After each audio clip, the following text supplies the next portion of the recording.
গেল মঙ্গলবার Chittagong city corporation নির্বাচনে নতুন প্রার্থীদের সাথে ভোট যুদ্ধে নামেন অতীতে একাধিকবার নির্বাচিত হওয়া অনেক কাউন্সিলর প্রার্থী। জয়ের ব্যাপারে আশাবাদীও ছিলেন তারা, কিন্তু ভোট শুরুর কয়েক ঘন্টা পর ভোট কেন্দ্রগুলোর পরিবেশ অশান্ত হতে থাকলে অনিশ্চিত হতে থাকে তাদের ভাগ্যও। শেষ পর্যন্ত ভোট গণনার পর এসব প্রার্থীর অনেককে ফিরতে হচ্ছে খালি হাতে। আর এজন্য নির্বাচনকে ঘিরে নানা অব্যবস্থাপনাকে দায়ী করলেন তারা। নির্বাচন কমিশনার দায়িত্ব অবহেলা করেছেন। যদি সেনাবাহিনী মোতায়েন করত তাহলে এই অবস্থা হতো না।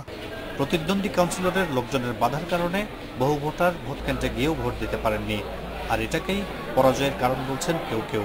আমার ভোটাররা ভোটাধিকার প্রয়োগ করতে পারে না, যদি পারতো আমি বিজয়ী হতাম। আমি দেখেছি যে সিল দিয়ে একচেটিয়া যখন ওরা নিচ্ছে বিভিন্ন ওয়ার্ডে বিভিন্ন কেন্দ্রে একই ঘটনা ঘটিয়েছে আমার প্রতিদ্বন্দ্বী। তবে এসব অভিযোগ মানতে নারাজ জয়ী নতুনরা। তারা বলছেন দীর্ঘদিন কাউন্সিলর থেকেও জনগণের আপন হতে না পারায় নতুনদের বেছে নিয়েছে এলাকাবাসী।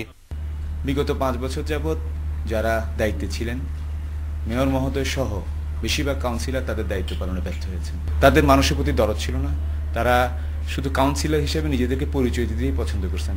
এবার সিটি নির্বাচনে সাধারণ ও সংরক্ষিত মহিলা কাউন্সিলর পদে জয়ীদের 32 জনই নতুন, আর বিজয়ী 41 জনের মধ্যে 36 জন আওয়ামী লীগের নেতাকর্মী, বাকি 5 জন বিএনপির এবং জামায়াতে রয়েছেন একজন।